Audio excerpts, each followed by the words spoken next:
ओम नमः सिद्धेभ्यो। नमो नमः सत्हितंकराय वीराय भव्याम्बुजभास्कराय अनंतलोकाय सुरार्चिताय देवादिदेवाय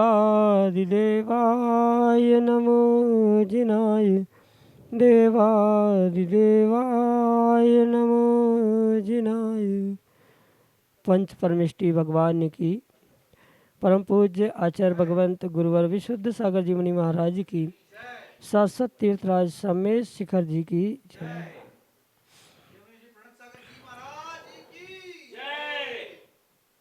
समीचीन विकल्पों का सम्यक समाधान, सम्यक ज्ञान की वह अलौकिक विधा जो हमारे जीवन को सम्यक ज्ञान रूपी ज्योति से ज्योतित करके और हमारे अंतरंग बहिरंग के अंधकार को दूर करने वाली है। क्योंकि जहाँ पर बहिरंग का अंधकार सूर्य की ज्योति दूर करती है, सूर्य की किरण दूर करती है, वैसे ही अंतरंग का अंधकार हमारे सम्यक ज्ञान रूपी ज्योति दूर करने वाली होती है। और सम्यक ज्ञान की किरण जिसके भीतर है उसका कल्याण निश्चित है। ऐसे अनंतानंत जीवों ने जहाँ से कल्याण का पद प्राप्त किया, ऐसे शाश्वत तीर्थराज समेश शिखर की पावन धरा से जहाँ का कण कण पावन है, जहाँ से कण कण में वितरागता है, जहाँ पर कण कण में निर्विकल्पता है, ऐसी उस निर्विकल्पता को प्राप्त करने वाले अनंतानंत जीवों ने स्वयं का कल्याण करते हुए हमें भी कल्याण का पद प्रदान किया है। ऐसे उस शाश्वत तीर्थराज समेश शिखर की पावन धरा से आपको एक सम्यक समाधान प्राप्त हो रहा है। आप भी अपना समीचीन विकल्प भेजने का पुरुषार्थ करें और परम पूज्य मुनि श्री सुप्रभ सागर जी महाराज से इसका आगम के परिप्रेक्ष्य में सम्यक समाधान प्राप्त करें। प्रारंभ करते हैं आज का सम्यक समाधान।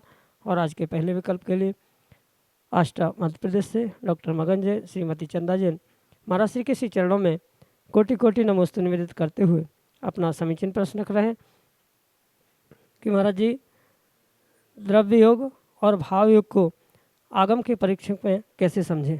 हमारे समीचीन विकल्प का सम्यक समाधान प्रदान करते हुए इसे सरलतापूर्वक समझाने की अनुकंपा करें। नमोस्तु महाराज जी, नमोस्तु। ओम नमः सिद्धम। परम पूज्य आचार्य भगवान गुरुवर विशुद्ध सागर जी महाराज की काय वांगमरा कर्म योग।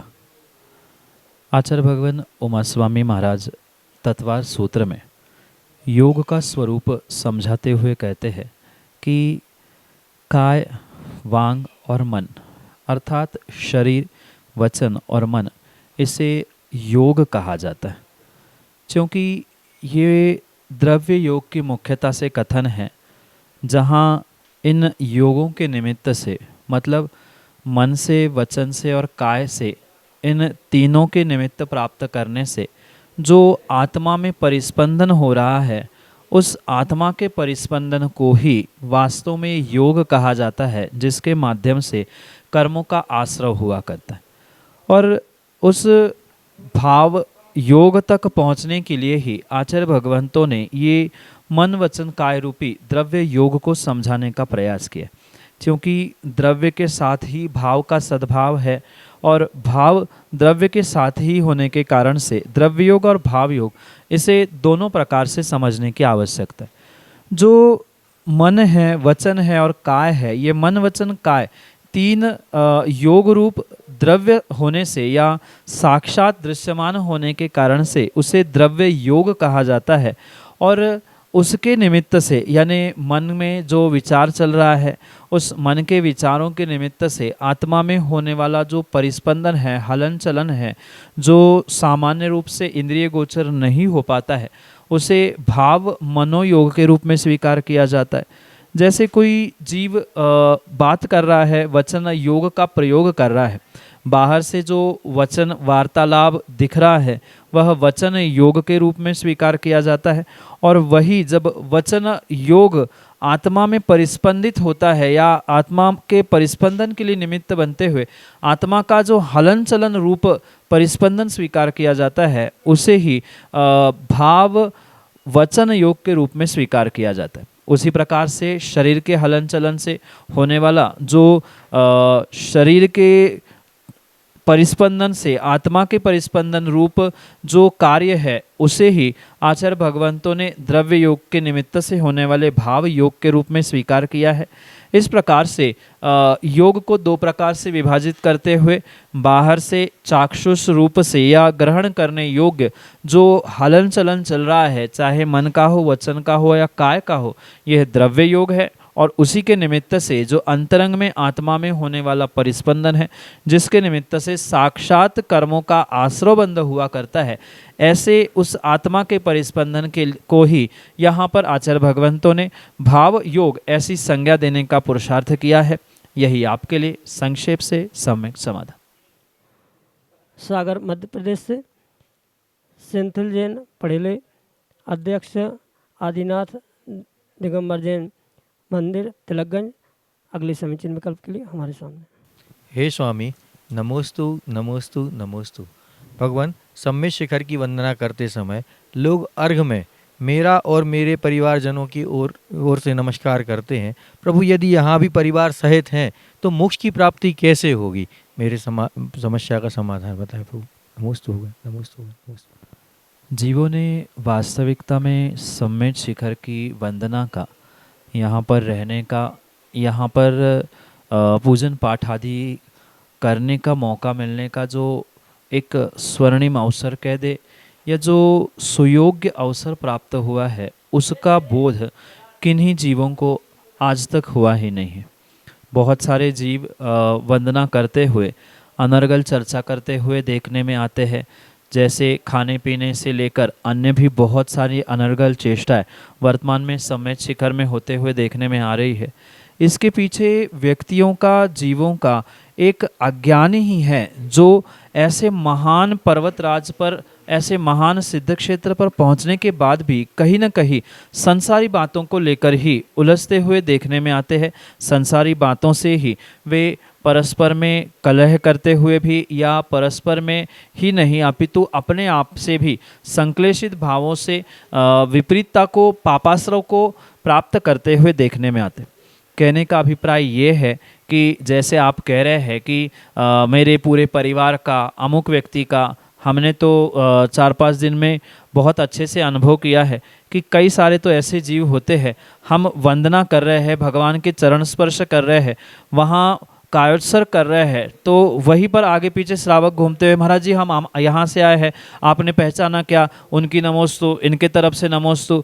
हमें ये समझ में नहीं आता कि सम्मेद शिखर में हमें परमात्मा देखना चाहिए। बहुत हो गया, गुरु के दर्शन हो गए, ठीक है, बहुत अच्छी बात है, गदगद होना चाहिए, पर परिवार की नमोस्तु कह दो, इनने नमोस्तु बोला है, हम वहाँ से आए हैं, ये जान पहचान कराने का स्थान नहीं है, जान पहचान कराने का समय नहीं है।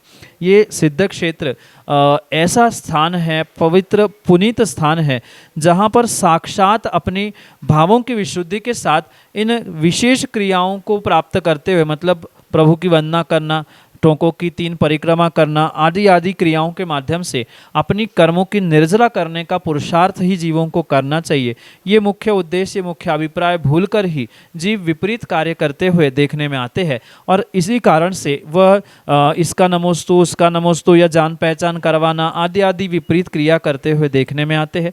ये सिद्ध क्षेत्र की वंदना या सम्मेद शिखर के पहाड़ की वंदना बहुत और बहुत ही दुर्लभता से प्राप्त होती है। ये जीव भूलने के कारण से ही उसको विवेक शून्य पुरुषार्थ करने का ये भाव होता है, या ऐसा कह दो कहीं ना कहीं उस समय, उस क्षण जीव का पाप कर्म उदय में आता है, जिस कारण से वह विपरीतता को प्राप्त होते हुए देखने में आता है। ये जीवों का पाप बंध का भी, आश्रव का भी निमित्त है और पाप उदय भी उस साथ में चल रहा है।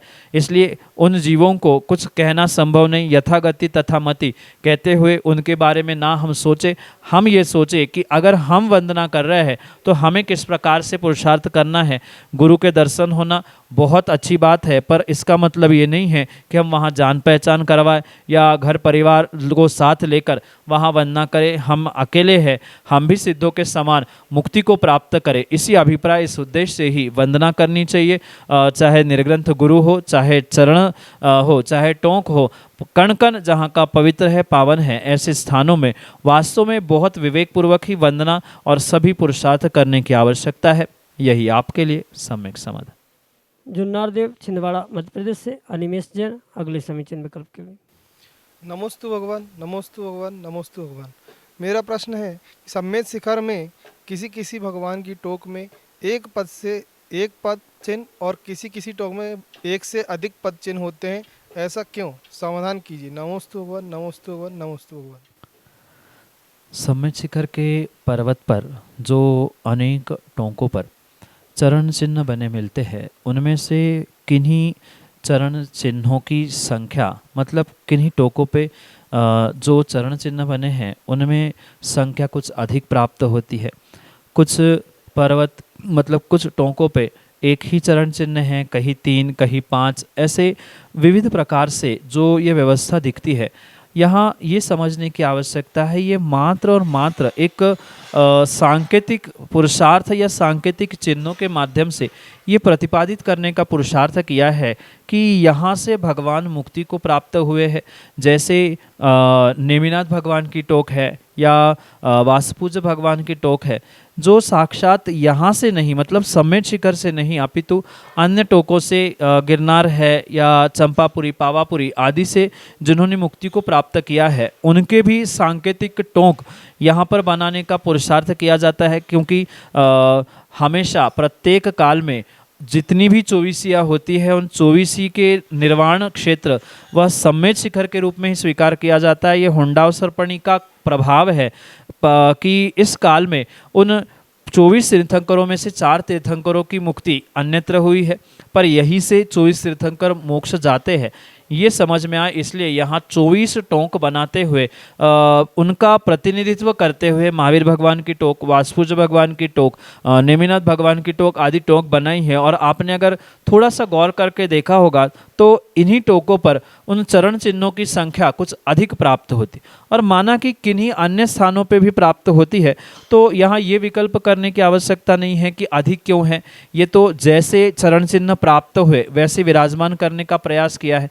पूर्व काल में साक्षात भगवान अरिहंत की प्रतिमा उन तीर्थंकरों की टोंकों पर विराजमान थी, पर किन्हीं कारणों से उनको हटवाकर ये चरण चिन्ह एक समझौते के रूप में विराजमान किए गए, और जिस समय पर जहाँ जैसे ही प्रतिष्ठा करते हुए वह टोक बनाते गए, वैसी वैसी वहाँ पर चरण चिन्ह बनाते गए हैं। और अधिकांश जो ये 4 अन्य तीर्थंकरों के, मतलब जो यहाँ से मुक्ति को प्राप्त नहीं हुए हैं, ऐसे तीर्थंकरों के निमित्त से ही जो बाद में बनी हुई टोंके हैं एक प्रतीकात्मक, उन्हीं पर ही चरण चिन्हों की संख्या अधिक रूप से देखने में आती है। सामान्य रूप से सभी टोंकों पर एक ही चरण चिन्ह देखने में मिलता है। माना कि गौतम गणधर पर भी जो आपको अनेक चरण चिन्ह देखने मिलते हैं, वहाँ तो एक गौतम गणधर की ही नहीं अपितु अन्य भी सभी गणधरों का प्रतिनिधित्व करते हुए वह अनेक चरण चिन्हों को बनाने का प्रयास किया गया है। यही आपके लिए सम्यक समाधान।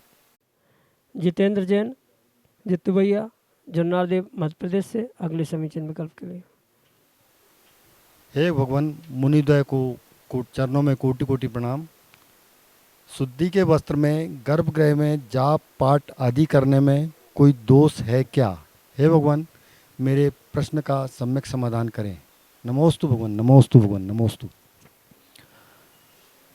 जहाँ तीर्थंकर भगवान आदि विराजमान होते, ऐसे गर्भगृह में कायदे से तो शुद्ध वस्त्रों के साथ ही प्रवेश करना चाहिए।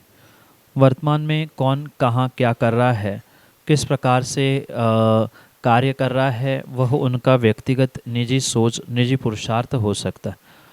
पर आगम के परिप्रेक्ष्य में और व्यवस्था के हिसाब से देखा जाए तो कायदा तो वास्तविकता में यही है कि गर्भगृह में जो भी क्रिया करने के लिए पहुंचा जाता है वहाँ शुद्ध वस्त्रों के साथ ही पहुंचना चाहिए, अन्य सामान्य वस्त्रों के साथ गर्भगृह में प्रवेश ही नहीं होना चाहिए।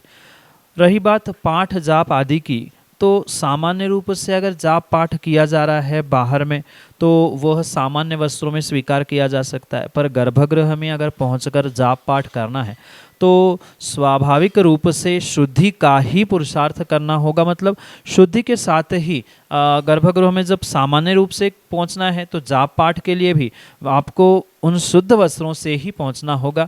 किसी प्रकार से कौन क्या कह रहा है, कौन क्या नहीं कह रहा है, इन बातों का विकल्प करने की आवश्यकता नहीं है, क्योंकि जितना विवेक पूर्वक और जितना शुद्धि पूर्वक आप पुरुषार्थ करेंगे गर्भगृह में पहुंचने का, उतना ही विशेष विशेष फल आपको प्राप्त होने की पूर्ण संभावना है। यहाँ और एक बात विशेष ध्यान रखें कि आचार्य भगवंतों ने आगम ग्रंथों में ये भी कहा है कि जाप हो पाठ हो वह जितने शुद्ध वस्त्रों में शुद्ध क्षेत्र में किया जाएगा उसका विशेष फल कहा गया है।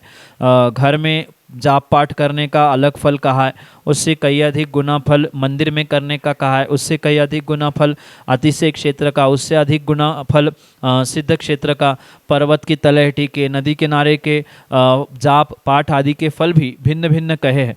फिर गर्भगृह में शुद्ध वस्त्रों से करने का, जाप करने का या शुद्ध वस्त्रों से पाठ करने का कई अधिक गुना जब फल है ही, तो हमें ये ध्यान रखना होगा, विवेक पूर्वक क्रिया को संभालते हुए पुरुषार्थ करना होगा कि जब गर्भगृह में पहुंचा ही जा रहा है तो गर्भगृह में शुद्धि के साथ ही जाप पाठ पूजन अभिषेक आदि सब क्रिया करेंगे, क्योंकि जितना शुद्धि का आप परिचय देंगे या जितने शुद्धि के साथ क्रियाओं को मात्र द्रव्य शुद्धि ही नहीं अपितु भाव शुद्धि का भी ध्यान रखते हुए पुरुषार्थ किया जाएगा, उतना ही विशेष विशेष फल वहाँ आपको प्राप्त होने की संभावना है। इसलिए ये ध्यान रखें कि भावों की शुद्धि और द्रव्य की भी शुद्धि के साथ ही इन जाप पूजा पाठ आदि आदि क्रियाओं को आप करें, जिसका विशेष विशेष फल आपको उस निमित्त से प्राप्त हो सकता है।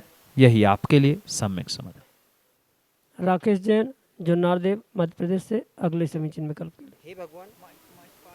हे भगवान, मुनिद्वय के चरणों में मेरा कोटि कोटि नमोस्तु वंदन। सिद्धों की भूमि में हम सभी को सिद्ध चक्र विधान गुरुओं का सानिध्य एवं सभी टोकों की वंदना करने का जो सौभाग्य प्राप्त हुआ है, उसे भविष्य में और ज़्यादा धर्म मार्ग पर चलकर क्या क्या आत्मसात कर 100 कल्याण करें, मार्गदर्शन करे प्रभु। नमोस्तु नमोस्तु नमोस्तु।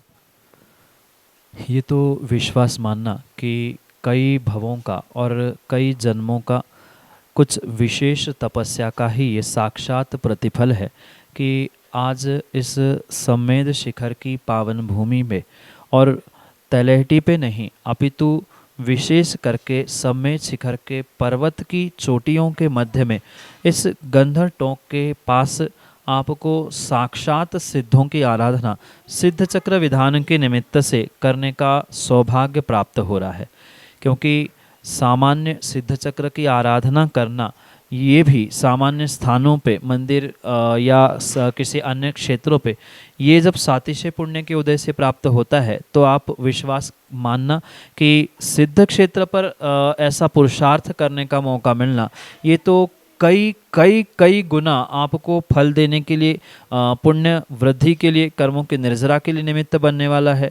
पर सब्जेक्ट टू मतलब कहने का अभिप्राय ये है कि ये सभी संभव तभी हो सकता है जब आपकी भावों की विशुद्धि वहाँ पर विशेषता से अगर प्राप्त हो रही है तो।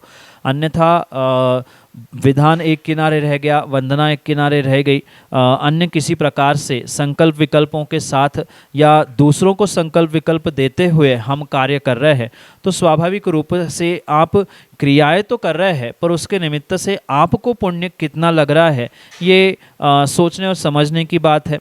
इसलिए ये जो सौभाग्य मिला है आपको पुण्य वृद्धि के लिए, आगे भी धर्म मार्ग में अपने आप को बढ़ाने के लिए वर्तमान में अभी भी जो समय बचा है उस समय को भी पूर्ण रूप से निर्विकल्प और संक्लेश भाव से रहित होते हुए ही हर समय हर पल जितना समय मिले जाप पाठ पूजा विधान भावों की विशुद्धि दान सेवा आदि के माध्यम से अपने पुण्य को वर्तमान में भी वृद्धिंगत करने की आवश्यकता है। क्योंकि अगर हम पुरुषार्थ करते हुए, माना कि आप तो वंदना कर रहे हैं, आपका तो पुण्य आप वर्धन करने का प्रयास कर रहे हैं, पर आपके कारण से भी अगर किन्हीं जीवों को संक्लेशता हो रही है या आपके किसी पुरुषार्थ से दूसरों की व्यवस्था में बाधाएं उत्पन्न हो रही है, अन्य किसी प्रकार से भी कोई ऐसा पुरुषार्थ आपके द्वारा हो रहा है, तो आप एक तरफ पुण्य भी प्राप्त कर रहे हैं और दूसरी तरफ कर्म बंध भी कर रहे हैं। इसलिए स्वयं भी निर्विकल्पता से और दूसरों को भी निर्विकल्पता प्रदान करते हुए भी आपको पुण्य प्राप्ति का पुरुषार्थ करना चाहिए। जैसे भविष्य के लिए भी अगर आप चाहते हैं कि धर्म मार्ग पर आगे बढ़ना है, तो यही बात आपको मुख्यतः से ध्यान रखने योग्य होगी कि सच्चा मार्ग तो निर्ग्रंथ बनने का है। अगर निर्ग्रंथ नहीं बन पा रहे हैं तो श्रावक बन के निर्ग्रंथों की सेवा करना, चतुर्विध संघ की सेवा करना, ये आपका पुरुषार्थ होना चाहिए। पर इस पुरुषार्थ में भी ध्यान रखना होगा कि आपके पुरुषार्थ के माध्यम से या आपके पुण्यवर्धन की क्रिया के माध्यम से किसी श्रावक या घर परिवार के लोगों को या किसी अन्य जीवों को, चाहे चतुर्विध संघ हो या श्रावक हो या अन्य भी कोई व्यवस्थापक क्यों ना हो, उनको किसी प्रकार से कोई विकल्प कोई परेशानी नहीं होनी चाहिए। क्योंकि अक्सर यही होता है, व्यक्ति अपना स्वार्थ देखते हुए धर्म मार्ग पर बढ़ता है, अपना पुरुषार्थ करता है, पर उसे ये बोध नहीं होता कि हमारे धर्म मार्ग पर आगे बढ़ने से या हमारे पुरुषार्थ से जो अन्य जीव है, घर परिवार के जीव हो या अन्य भी कुछ व्यवस्था या समाज के व्यक्ति हो, उनके साथ क्या व्यवस्थाएं हो रही है, उनके भाव बिगड़ रहे हैं क्या, उनके लिए मैं निमित्त बन रहा हूँ नहीं, ये सब कुछ समझते हुए ही आपको आगे भविष्य के लिए पुरुषार्थ करना होगा। घर की कितनी जिम्मेदारी है, समाज की कितनी जिम्मेदारी हमारे ऊपर है, आदि सब कुछ समझते हुए ही हमें पुरुषार्थ करना होगा। क्योंकि मात्र स्वार्थी बनकर स्वयं की धर्म का पुरुषार्थ करना ये किसी भी प्रकार से उचित नहीं हो सकता। ये स्वार्थ और परार्थ का ही हमारा सर्वश्रेष्ठ धर्म होने के कारण से स्वयं के साथ साथ हमें दूसरे का भी ध्यान रखते हुए, क्योंकि घर है, परिवार है, समाजजन है, ये सामाजिक प्राणी मनुष्य होने के कारण से सबकी जिम्मेदारी, सबके भाव, सबकी भावों की विशुद्धि आदि समझते हुए आप अगर पुरुषार्थ करते हैं तो आपका पुण्य 2 गुना 4 गुना 100 गुना होने की संभावना है। अन्यथा एक तरफ तो आप पुण्य करेंगे और दूसरी तरफ आप आश्रव बंध के लिए भी पाप कर्म के निमित्त बनेंगे। ऐसा पुरुषार्थ ना करें। धर्म मार्ग में बढ़ने के लिए, मोक्ष मार्ग में बढ़ने की शक्ति है तो बहुत अच्छी बात है, नहीं है तो यथासंभव घर में रहते हुए ही देवशास्त्र गुरु की सेवा, स्वयं के लिए अणुव्रत ग्रहण करना, क्रम क्रम से नियमों को बढ़ाते जाना, पर नियम व्रत इसी प्रकार से बढ़ाया जाए जिसके माध्यम से आपका तो धर्म मार्ग खुले पर दूसरे के धर्म मार्ग में किसी प्रकार से अवरोध ना उत्पन्न हो, घर परिवार समाज या अन्य किसी की व्यवस्थाओं में संक्लेशता उत्पन्न ना हो। ऐसा ही पुरुषार्थ आपको करना चाहिए। यही आपके लिए सम्यक समाधान।